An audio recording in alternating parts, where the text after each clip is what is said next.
दोस्त, अब आप लोग देख रहे हैं कैडर ऑनलाइन और मैं कैडर ऑनलाइन से ऑनलाइन हूँ फ़हीम रहमान आप लोगों के साथ। इस वीडियो में आप लोगों को मैं लेटर ऑफ अटॉर्नी के बारे में बताऊंगा, जैसे हम उर्दू में मुख्तारनामा कहते हैं कि ये मुख्तारनामा होता क्या है, लेटर ऑफ अटॉर्नी होता क्या है, ये कैसे काम करता है, इसकी कितनी टाइप्स होती है, कौन लोग इसको इस्तेमाल कर सकते हैं और इसका अरसा कितना होता है, कितने अरसे तक के लिए आप इसको इस्तेमाल कर सकते हैं। दोस्तों हम शुरू करते हैं लेटर ऑफ अटॉर्नी से कि लेटर ऑफ अटॉर्नी दरअसल होता क्या है। ये लेटर ऑफ अटॉर्नी एक ऐसा पेपर होता है जो कोई भी बंदा किसी भी अपने लीगल काम के लिए किसी एक बंदे को अपना रिप्रेजेंटेटिव मुकर्रर कर लेता है, यानी कि नुमाइंदा मुकर्रर कर लेता है। इस मुकर्ररी को यानी कि इस रिप्रेजेंटेशन के अमल को हम क्या कहा जाता है जी, मुख्तारनामा कहा जाता है। ये जो इख्तियार होता है ये ज़बानी कलामी नहीं होता बल्कि ये तहरीरी होता है, यानी कि एक्सप्रेशंस इन राइटिंग होता है। ऐसा नहीं होता कि ओरल यानी कि वर्बल वगैरह नहीं होता, और इसको बाकायदा तौर पर रजिस्टर कराना पड़ता है। अगर कोई बंदा इसको रजिस्टर नहीं कराता तो ये लेटर ऑफ अटॉर्नी किसी के काम का नहीं। हाँ, अगर आप किसी को ज़बानी कलामी भी कह देते हैं फिर भी किसी को ये अदालत में यानी कि लॉ की नज़र में ये बिल्कुल भी किसी काम का नहीं है। दोस्तों एक बात कंफर्म कर दूं आप लोगों को, ये जो लेटर ऑफ अटॉर्नी के बारे में जो सारी इन्फॉर्मेशन है ये मैंने कहाँ से इकट्ठी की है, ये है मैंने नीचे लिखा भी हुआ है। वो कहाँ से की थी कि all the information compiled from the registration act 1908 जो पाकिस्तान में लागू है, 1908 का रजिस्ट्रेशन एक्ट, वहाँ से मैंने ये सारी इन्फॉर्मेशन इकट्ठी की है। दोस्तों लेटर ऑफ अटॉर्नी इशू कौन कर सकता है? इशू इसको माइनर भी कर सकता है, हर वो बंदा जो बालिग है, जो पाकिस्तान का शहरी है, और वो अगर नाबालिग भी है तो किसी को अपना गार्डियन मुकर्रर कर सकता है इस लेटर ऑफ अटॉर्नी के थ्रू। दोस्तों लेटर ऑफ अटॉर्नी के इशू करने का तरीका बहुत आसान होता है। आप किसी भी बंदे को जो पाकिस्तान का शहरी है, आप इसको अपना रिप्रेजेंटेटिव मुकर्रर कर सकते हैं, उसको अपने डॉक्यूमेंट्स उसको हवाले कर सकते हैं कि वो आपके बिहाफ पे कोई भी मामला कर सकता है बशर्ते कि वो लीगल हो।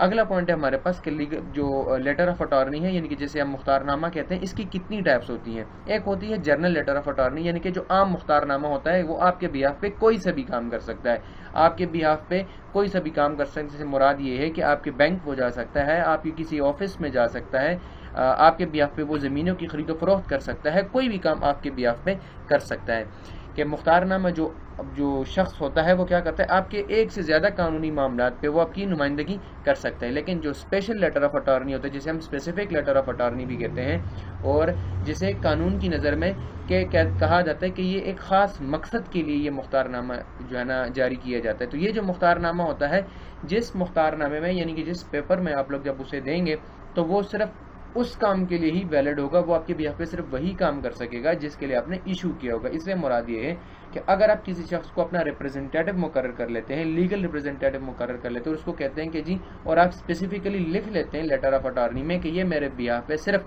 फलानी जगह पे, फ़र्ज़ करें इस्लामाबाद, लाहौर, कोयटा या कहीं भी कराची वगैरह में कोई एक इमारत है, मैं उसको सेल करना चाहता हूँ, या कोई एक इमारत में परचेज करना चाहूँ, मैं इसके बिहाफ पे करता हूँ, तो वो शख्स उस लेटर ऑफ अटॉर्नी के थ्रू आपके बिहाफ पे सिर्फ वही काम कर सकेगा और इसके अलावा कोई काम नहीं कर सकेगा, ना ही वो एहल होगा। कानून की नज़र में वो उस सूरत में एहल होगा जब आप उसको स्पेसिफिकली डिफाइन कर लेते हैं जी उस लेटर में कि जी ये बंदा सिर्फ मेरे बिहाफ पे ये काम कर सकता है।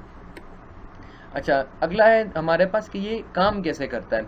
ये जो मुख्तारनामा होता है ये दरअसल स्टाम्प पेपर पे लिखा जाता है, जिसे हम स्टैम्प पेपर कहते हैं कानून की नज़र में, स्टाम्प पेपर। इसमें ऐसा क्या होता है कि ये रजिस्ट्रार ऑफिस में हम इसको रजिस्टर करवाते हैं और इसे किसी नोटरी पब्लिक, अदालत, जज या मजिस्ट्रेट या सफारत खाने से, अगर आप मुल्क से बाहर है तब आप इसको सफारत खाने से यानी अपनी एम्बेसी से करवाएंगे। अगर मुख्तारनामा जिसे हम लेटर ऑफ अटॉर्नी कहते हैं, अगर ये तस्दीक शुदा ना हुआ तो ये किसी काम का नहीं है और कोई भी इसको इस्तेमाल नहीं कर सकता। अगला है हमारे पास, इसको हम इस्तेमाल कैसे कर सकते हैं। ये जो मुख्तारनामा होता है ये स्टाम्प पेपर पे होता है। अब इसको इस्तेमाल करने का तरीका क्या होता है, जब लोग इसको तस्दीक कर लेंगे तब आप इसको इस्तेमाल कर सकेंगे। अगर आप इसको तस्दीक नहीं करेंगे तो कोई भी इंसान इसको इस्तेमाल भी नहीं कर सकेगा। अच्छा, जिस शख्स को आप अपना नुमाइंदा मुकर्रर कर रहे होते हैं, उस सूरत में आपके पास कुछ ड्यूटीज़ एंड लाइबिलिटीज़ भी आ जाती है। ड्यूटीज़ एंड लाइबिलिटीज़ से मुराद ये है कि आपके कुछ वाजिबात भी होती हैं, कुछ आपके फ़राइज़ भी होते हैं।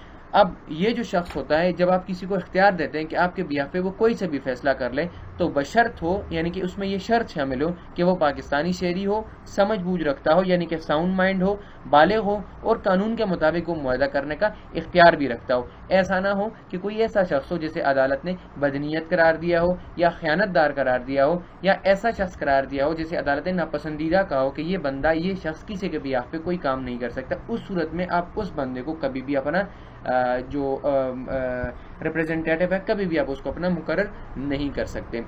کہتا ہے جی کہ جو اگلا ہے ڈیوٹیز اینڈ لائبلٹیز ہے وہ کیا ہے کہ اگر اختیار دینے والا شخص اپنے مختار کے فوجداری جرم کا ذمہ دار نہیں ہوگا. لیکن اگر مختار نامے میں آپ نے یہ لکھا ہوگا کہتے ہیں جی کہ امور کو انجام دیتے ہوئے کسی تیسرے فریق کا نقصان ہو جائے تو اختیار دینے والا اس کا ذمہ دار ہوگا. یعنی کہ اگر آپ نے یہ اسپیسیفکلی مینشن نہیں کیا اپنے مختار نامے میں کہ جی اگر اس کی وجہ سے کچھ نقصان ہو جاتا ہے تو میں اس کا ذمہ دار نہیں ہوں گا، اگر آپ لوگ یہ نہیں لکھتے تو اس صورت میں اگر اس شخص سے، اس ریپریزنٹیٹو سے، آپ کے اس لیگل گارڈین سے کچھ بھی مسئلہ ہو جاتا ہے، اس کا لیگل ریپریزنٹیٹو سے کچھ بھی مسئلہ ہو جاتا ہے، کسی تیسرے پارٹی کا نقصان ہو جاتا ہے یا کسی بھی پبلک پراپرٹی کو نقصان ہو جاتا ہے تو اس کی نقصان کی ذمہ داری آپ پے کریں گے، وہ ساری کی ساری آپ پہ آئے گی. ایسا نہیں ہوگا کہ وہ شخص ذمہ دار ہوگا کیونکہ آپ نے لیٹر آف اٹارنی میں یہ لکھا نہیں ہے. اب لیٹر آف اٹارنی جب آپ نے کسی کو ایشو کیا ہے تو اس سے مراد یہ ہے کہ آپ یہ کام خود انجام دے رہے، قانون کی نظر میں تب آپ یہ کام خود سر انجام دے رہے ہوتے ہیں، یعنی کہ وہ آپ کے بیہاف پہ ایک روبوٹک ٹائپ کام کرے، اس کے پیچھے مائنڈ آپ کا ہوتا ہے. اگر آپ کسی کی صورت میں کسی کا بھی نقصان ہوتا ہے تو وہ یہ نقصان آپ کو بھرنا پڑے گا، کسی کو نہیں بھرنا پڑے گا. اگلا ہے ہمارے پاس کہ اس کی ٹائم ڈیوریشن کتنی ہوتی ہے، یعنی کہ ایک لیٹر آف اٹارنی مختار نامہ کتنے عرصے کے لیے ہم استعمال کر سکتے ہیں.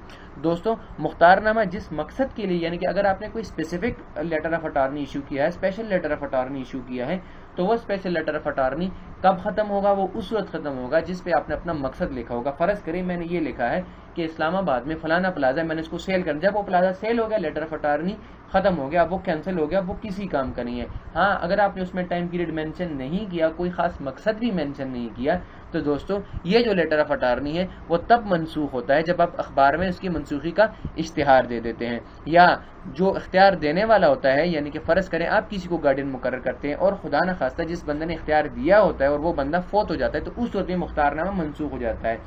جس طرح میں نے آپ کو بتایا کہ یہ مختار نامے کا مطلب کیا ہوتا ہے کہ ایک بندہ آپ کے بیہاف پہ، یعنی کہ آپ اس کو کنٹرول کر رہے ہیں، اس کے پیچھے مائنڈ آپ کا ہے، وہ کام کر رہا ہے. جس طرح جب بندہ فوت ہو جاتا ہے یا کوئی اور اس طرح کی ناگہانی صورتحال ہو جاتی ہے، یعنی کہ جب بندہ اس دنیا میں نہیں رہتا یا وہ ان ساؤنڈ مائنڈ ہو جاتا ہے، تو اس صورت میں وہ شخص یہ کام آپ کے بیہاف پہ نہیں کر سکے گا.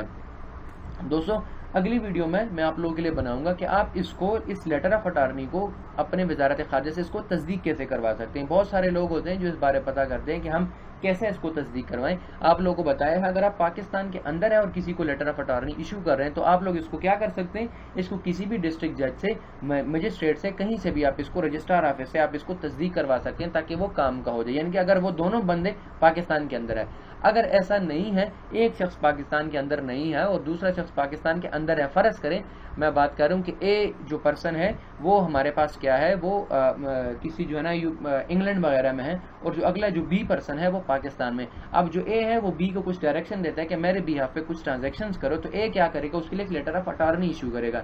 تو اے لیٹر آف اٹارنی کیسے ایشو کرے گا اس کے لیے میں آپ لوگوں کو ڈیٹیل سے بتاؤں گا. کچھ اس کی شرائط ہوتی ہے، کچھ ضوابط ہوتے ہیں اس کے، کچھ اس کے ریکوائرمنٹس ہوتے ہیں. اب وہ بندہ کیسے ایشو کرے گا اس کے لیے میں آپ لوگوں کی اگلی ویڈیو بناؤں گا. آپ اگلی ویڈیو تک کے لیے میرا انتظار کریں. بہت انفارمیٹیو ویڈیو سیکشن ہے، آپ اس کو ضرور دیکھتے رہیں. اگر آپ کو اس چیز سے فائدہ ہوتا ہے، آپ کو پسند آتا ہے اور آپ سمجھتے ہیں کہ اس سے کسی کا فائدہ ہو رہا ہے تو ضرور ویڈیو لائک کریں اور اپنے دوستوں کے ساتھ شیئر بھی کریں. بہت شکریہ دوستوں. سو نائس آف یو آپ لوگوں کا ویڈیو دیکھنے کا.